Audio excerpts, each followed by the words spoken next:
ఇంద్రకీలాద్రిపై దుర్గమ్మ ఆలయంలో శ్రావణ మాసం సందర్భంగా సామూహిక వరలక్ష్మి వ్రత కార్యక్రమాలు ఘనంగా జరిగాయి.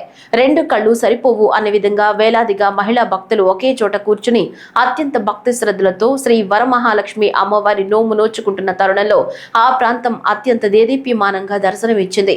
అమ్మవార్లకు ఎంతో ప్రీతిపాత్రమైన శ్రావణ మాసం, అందులోనూ శుక్రవారం కావడంతో దుర్గా మల్లేశ్వర స్వామి వార్ల దేవస్థానంలో సామూహిక వరలక్ష్మి వ్రత కార్యక్రమం నిర్వహించారు. ఇంద్రకీలాద్రిపై భక్తుల రద్దీ నెలకొంది. ఆలయ నిర్వాహకులు కనకదుర్గ అమ్మవారిని ప్రత్యేకంగా అలంకరించి పూజలు నిర్వహించారు. మహిళలు పెద్ద సంఖ్యలో పాల్గొని వ్రతాన్ని ఆచరించారు. భక్తి శ్రద్ధలతో కుంకుమార్చన చేశారు.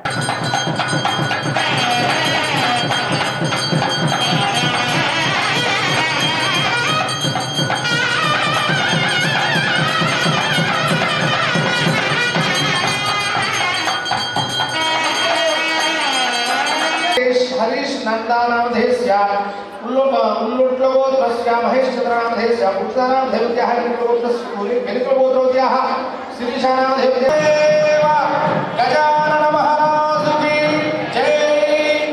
शिव भवानी रुद्राणी शर्वाणी सर्वमंगल अपर्णा